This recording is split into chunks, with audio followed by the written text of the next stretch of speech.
साथीहरू यहाँ हेर्नुहोस् त खोर्सानी यहाँ देख्नु राम्रोसँगले यहाँ मेरो खोर्सानी यहाँनिर कालो खोर्सानी हजुरहरूले देख्नु भएको छ कि छैन यस्तै मेरो त्यसै चाहिँ कालो पनि पाकेर रातो रातो भइसक्यो त म चाहिँ टिप्नु जाँदैछु यहाँनिर हो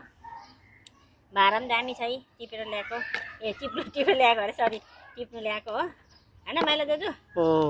अन्त खोर्सानी मजाले पाकेछ है हेर्नुहोस् है अनि मेरो यहाँ दाइ आज त क्यामेरा बनाइदिने मान्छे भयो कि मेरो दार्जिलिङको हो कि भ्यू दार्जिलिङको मार लाग्यो तँलाई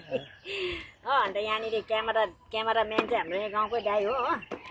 अन्त उहाँले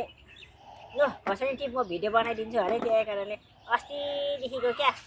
भिडियो मान्छे बनाउने मान्छे पायो भनेर खोर्सानी टिप भन्दै राखेको भिडियो मान्छे बनाउने मान्छे नपाएर यहाँनिर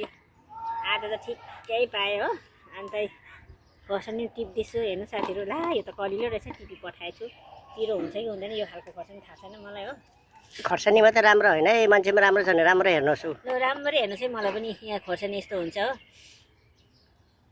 भयो त अब के ल यहाँ साथीहरू खोर्सानी टिपिसकिहाल्यो यहाँनिर यहाँ हेर्नु है मेरोमा के हाम्रो यहाँ खरबुजा पनि फलेको छ हजुर